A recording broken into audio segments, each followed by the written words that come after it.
जैसे यहाँ के लोकल जो ऑफिसर इंचार्ज उन्होंने बताया कि एक ऐसे जो नीना मोड़ के ऊपर एक कोई स्कूल की बस का जो है दुर्घटनाग्रस्त हुई है और उसमें बच्चों की कैजुअलिटीज हुई है। तो तुरंत हमने एक्शन लेते हुए यहाँ का जो बाकी स्टाफ था, सभी स्टाफ नर्सेज, सभी डॉक्टर्स की ड्यूटी, और तुरंत 15 मिनट के अंदर ये सारे डॉक्टर्स वगैरह अपने यहाँ पहुँच गए थे और सारी एम्बुलेंसेज को डाइवर्ट कर दिया गया था साइट के ऊपर। कितने एम्बुलेंस हमारी 8 से 10 एम्बुलेंसेज को हमने डाइवर्ट कर दिया था, क्योंकि 2-3 यहाँ स्टेशन थी और 4 हमारी वहाँ की एम्बुलेंसेज, बाकी नारनौल, मुंडिया खेड़ा से और नीयरेस्ट जितने भी प्लेसेस थे 8 एम्बुलेंसेज को हमने टोटली डाइवर्ट कर दिया था यहाँ के लिए उसी टाइम। मैं अभी फरीदाबाद से सीधा मातृका हॉस्पिटल पहुंची और मैंने अभी मात्र 3 बच्चों को देखा है। एक बच्चा तो 2nd स्टैंडर्ड का, 3rd का, 9th का बच्चा, और बच्चों को चोट भी आई। सबके बच्चों के कपड़े ब्लड से भरे हुए हैं। डॉक्टर्स के अकॉर्डिंगली मैनेजेबल है, किसी की चोट ज़्यादा है, किसी की कम है। एक बिटिया बता रहे हैं जो आईसीयू में है और उसको शायद ब्रेन हेमरेज बता रहे हैं। 20-25 बच्चों के चोट है, अब उनकी क्या पोजीशन है हॉस्पिटल में पहुंचा दिए गए हैं। अब डॉक्टर बताएंगे कि उनको कोई ज़्यादा चोट भी है तो फिर तो बाकी कम 20-25 बच्चों की चोट नहीं है। फिर कौन से बच्चे कौन सी स्कूल ये जीएल स्कूल है सर? कोई हत भी हुई है?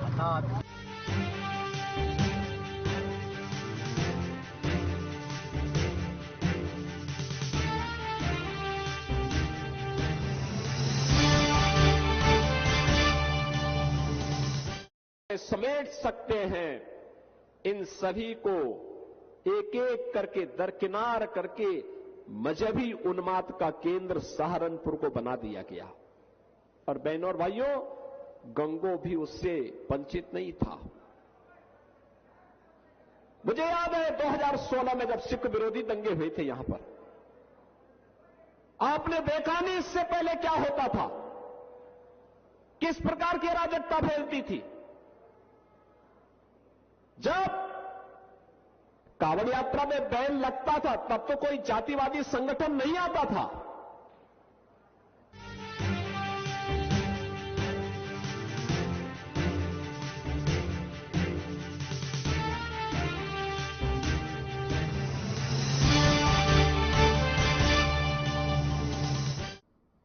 महेंद्रगढ़ में बस पलट गई और हादसे में 8 बच्चों की मौत हो गई, तो वहीं कई बच्चे गंभीर रूप से घायल हो गए। घायल बच्चों को रेवाड़ी, करीना और गुरुग्राम के निजी अस्पताल में भर्ती कराया गया और बच्चों का हाल जानने के लिए दिन भर बता दें अस्पताल में राजनेताओं की भीड़ लगी रही। स्वास्थ्य मंत्री कमल गुप्ता भी अस्पताल पहुंचे। इस दौरान स्वास्थ्य मंत्री ने कहा कि दोषी को किसी भी कीमत पर बख्शा नहीं जाएगा। मामले में पुलिस ने बस चालक, स्कूल प्रिंसिपल और स्कूल सचिव को गिरफ्तार कर जांच शुरू कर दी। डीएसपी महेंद्र सिंह ने बताया कि आरोपी बस चालक, स्कूली प्रिंसिपल व स्कूल से गिरफ्तार कर उसके खिलाफ विभिन्न धाराओं के तहत मामला दर्ज कर लिया गया है।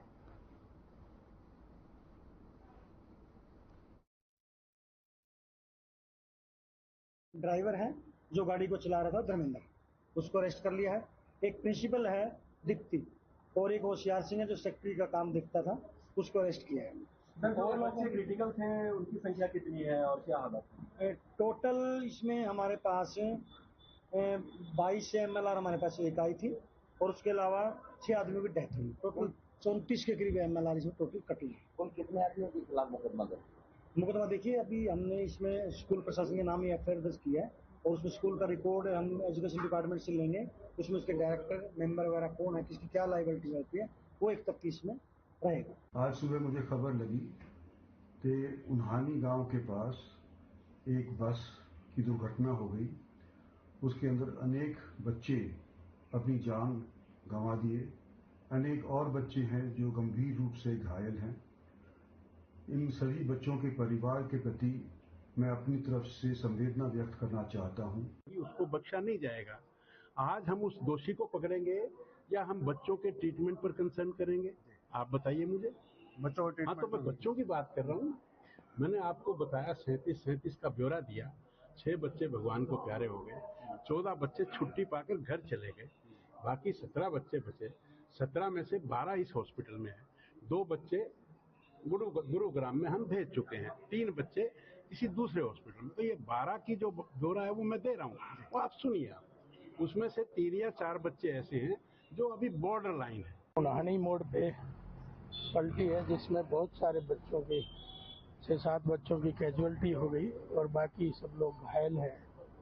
हमारी संवेदनाएं परिवार के साथ हैं और सरकार उनके पक्ष में खड़ी है।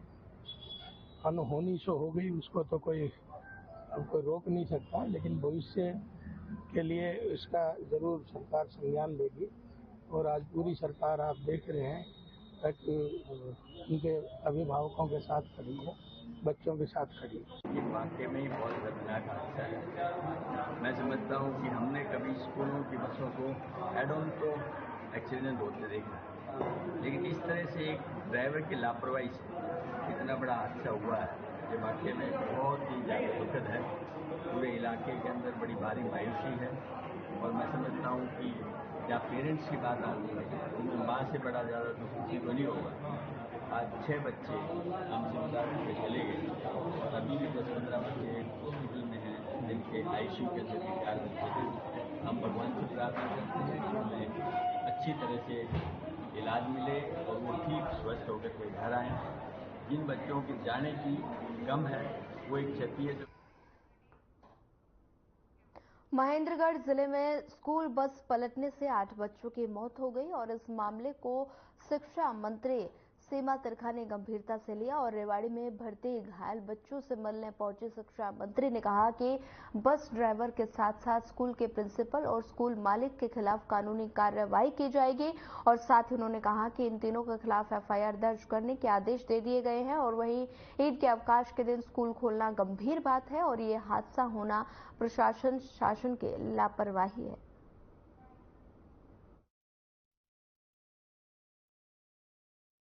मैं अभी फरीदाबाद से सीधा मातृका हॉस्पिटल पहुंची हूँ और मैंने अभी मात्र 3 बच्चों को देखा है।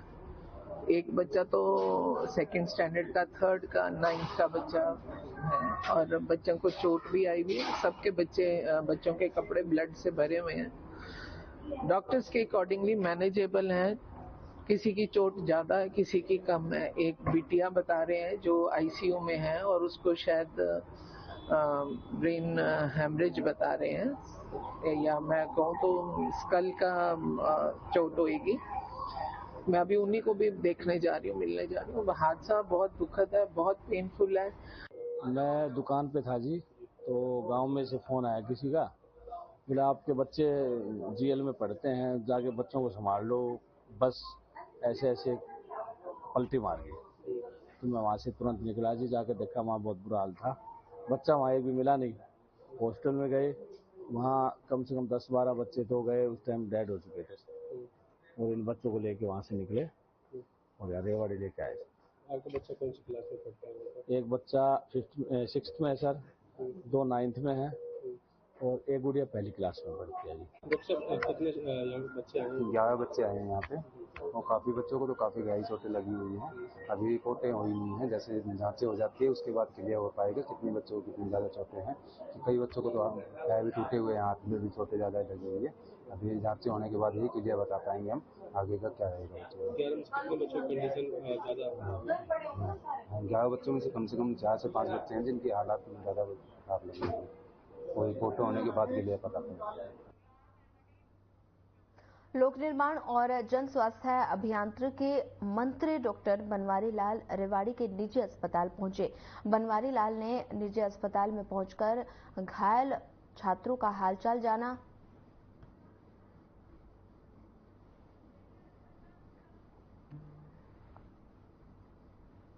और साथ ही उन्होंने चिकित्सकों के साथ छात्रों को इलाज में किसी भी तरह की कोताही न बरतने के निर्देश दिए। और इसके साथ मंत्री बनवारी लाल ने इस दुखद हादसे में मरने वाले छात्रों के परिवारजनों के प्रति गहरा दुख जताया।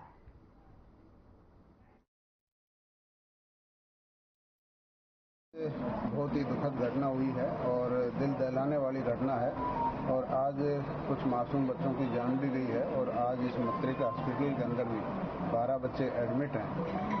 5 आईसीयू में हैं और 7 जनरल वार्ड में हैं। तो अभी उनके जनरल वार्ड के जो बच्चे हैं उनसे मैं मिल के आया हूँ और मैं जिन बच्चों की जान गई है उनके परिवार के प्रति संवेदना प्रकट करता हूँ और जो बच्चे अभी दाखिल हैं उनकी रिकवरी के लिए भी ईश्वर से प्रार्थना करता हूँ जल्दी से ठीक हों। महेंद्रगढ़ में हुए हादसे को लेकर परिवहन मंत्री असीम गोयल का भी बयान सामने आया। उन्होंने कहा कि स्कूल बस को लेकर जो नियमों की अवहेलना हुई है उसमें कार्रवाई करने के आदेश दे दिए गए हैं और साथ ही उन्होंने पूरे मामले की जांच करके स्कूल प्रबंधन के खिलाफ कार्रवाई करने के लिए कहा है।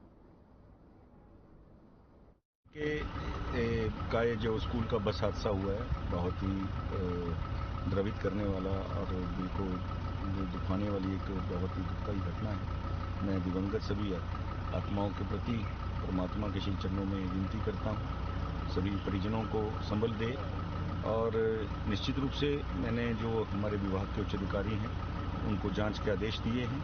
हम एक उच्च स्तरीय जांच कमेटी भी बनाने जा रहे हैं यहाँ से एक अच्छे सीनियर ऑफिसर की नेतृत्व में पूरी घटना की हमें बारीकी से जांच करके बताएंगे और हमने लोकल जो डीटीओ हैं उनको भी आदेश दिए हैं वो अपनी तरफ से स्कूल के ऊपर भी कार्रवाई करने के लिए जो है एफआईआर रजिस्टर कराएंगे और हमारा जो अधिकारी इसमें संलिप्त पाया गया लापरवाही जिसने बस की डॉक्यूमेंट पूरे थे नहीं चेकिंग की है। फरीदाबाद लोकसभा सीट से कांग्रेस के संभावित उम्मीदवार मनधीर सिंह से हमारे सहयोगी मोनू पांचाल ने खास बातचीत की। मनधीर सिंह ने चर्चा में कहा कि जल्द ही कांग्रेस के उम्मीदवारों की सूची जारी होगी और चुनाव में कांग्रेस 10 की 10 लोकसभा सीटों पर जीत दर्ज करेगी। लोकसभा चुनाव को लेकर चर्चा की गई। फरीदाबाद की तस्वीरें हैं जहां पर मनधीर सिंह मान से खास बातचीत की गई।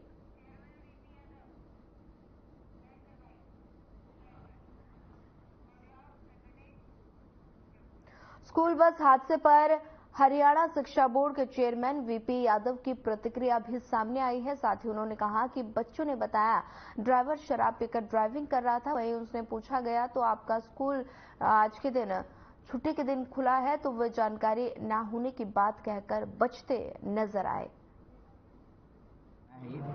और जैसे कि माननीय मंत्री जी ने बताया नियमानुसार जो भी कार्रवाई बन पड़ेगी विद्यालय जो है स्कूल के खिलाफ। दरअसल क्या है कि मैंने जब बात की एक विद्यार्थी ने बताया जो अभी यहाँ पर एडमिट है कि ड्राइवर ने दारू पी रखी थी और बस है मोड़ के ऊपर बैलेंस बिगड़ गया, बस का एक पलटी खाई, पेड़ से टकराई और नहर के पास जाकर वो बस रुक गई। तो इससे पता लगता है कि लापरवाही ड्राइवर की थी।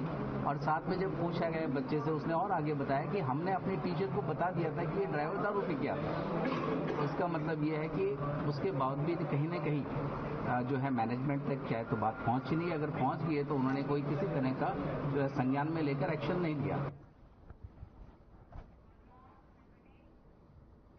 लोकसभा चुनाव के मद्देनजर हरियाणा राज्य परिवहन मतदाताओं को लोकतंत्र के महापर्व में शामिल होने और अधिक से अधिक मतदान करने के लिए जागरूक करने में अहम भूमिका निभा रहा है। और हरियाणा राज्य परिवहन करनाल डिपो से निकलने वाली बसें न केवल हरियाणा राज्य बल्कि देश के अन्य राज्यों के मतदाताओं को भी जागरूक करने में अहम भूमिका निभा रही हैं। बसों पर मतदाता जागरूकता प्रचार सामग्री लगाई गई जो मतदाताओं का ध्यान अपनी ओर आकर्षित कर रही हैं।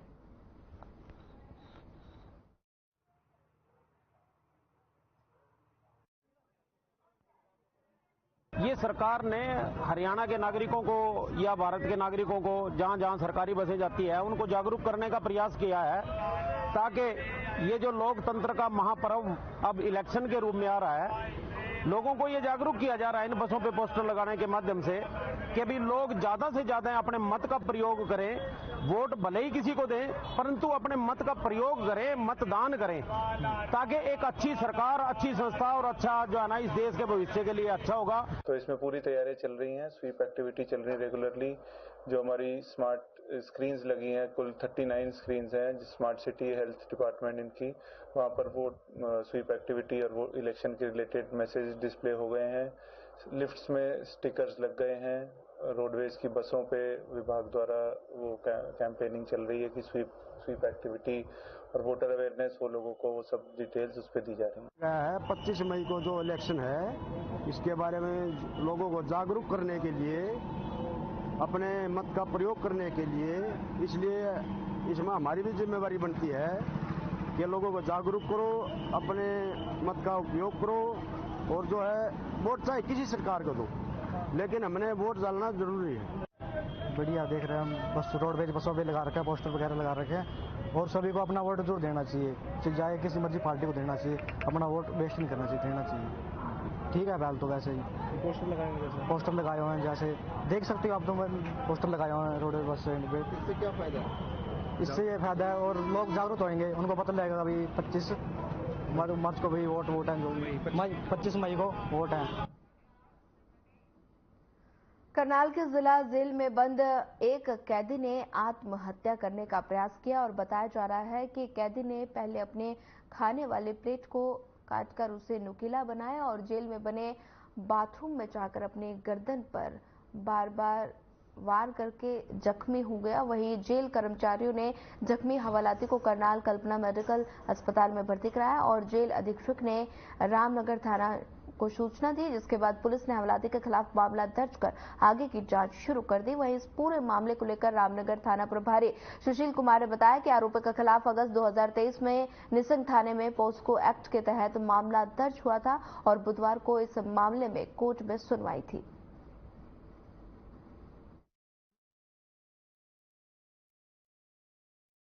ये कल लेट नाइट हमें इंटीमेशन मिली थी रिटर्न जेल अधीक्षक की तरफ से, तो हमने इस पर कार्रवाई करते हुए एफआईआर दर्ज की और एफआईआर दर्ज करके इन्वेस्टिगेशन किया। तो सर कहाँ का वो रहने वाला है?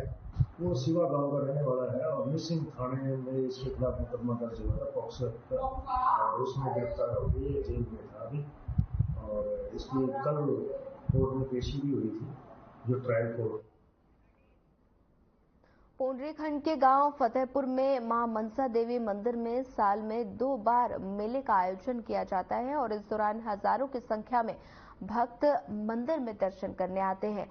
श्रद्धालु साधना बख्शी ने पत्रकारों से बातचीत करते हुए बताया कि वो लगभग 40 साल से इस मंदिर में दर्शन करने आती हैं और उनकी हर मनोकामनाएं पूर्ण होती हैं। और वहीं मंदिर के पुजारी देवेंद्र शर्मा ने बताया कि ये मंदिर 311 साल पुराना है और बड़ी संख्या में लोग यहां पहुंचते हैं।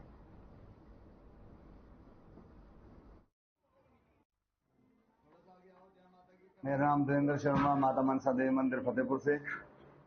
यह मंदिर कब से स्थित है? यह मंदिर माता मनसा देवी और बाला सुंदरी जो पिंडी रूप में विराजमान है 311 साल से मंदिर प्रारंभ हो चुका है और 312वां साल प्रारंभ हो चुका है इनका। किसने स्थापित किया इसका इतिहास? ये हमारे गांव मोहना में माता मनसा देवी का मंदिर है। वहाँ पे जो मंदिर था वहाँ पे पिंडी रूप विराजमान थी, वहाँ पे पूजा स्थल इतना नहीं हो रहा था, तो हमारे गांव के वालिया परिवार ने माता रानी। देश भर में ईद की धूम देखने को मिली तो वहीं भिवानी में भी बड़ी धूमधाम से ईद मनाई गई। सभी लोगों ने एक दूसरे को गले लगाकर ईद की बधाई दी और साथ ही इस मौके पर हबीबुल रहमान ने कहा कि ईद का त्योहार आपसी भाईचारे और सौहार्द का प्रतीक है और इस दिन नमाज पढ़कर पूरे विश्व में शांति और अमन की दुआएं मांगी जाती हैं और साथ ही नमाज पढ़ने के बाद एक दूसरे के घर जाकर मिठाई खिलाकर खुशियां मनाई जाती हैं।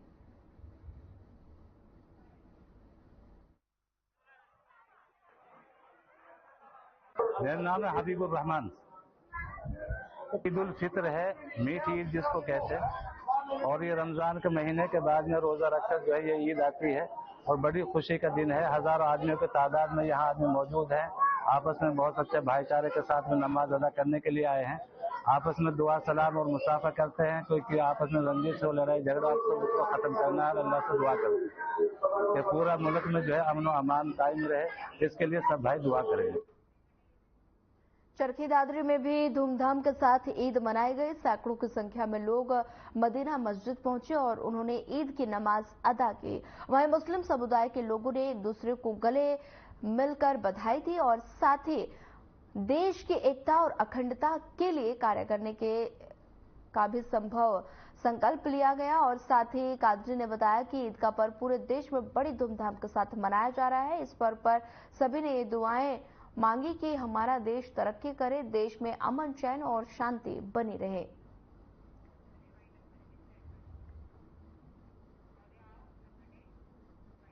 वहीं फिलहाल इस बुलेटिन में इतना ही। ज्यादा खबरों के लिए बने रहिए हमारे साथ। नमस्कार।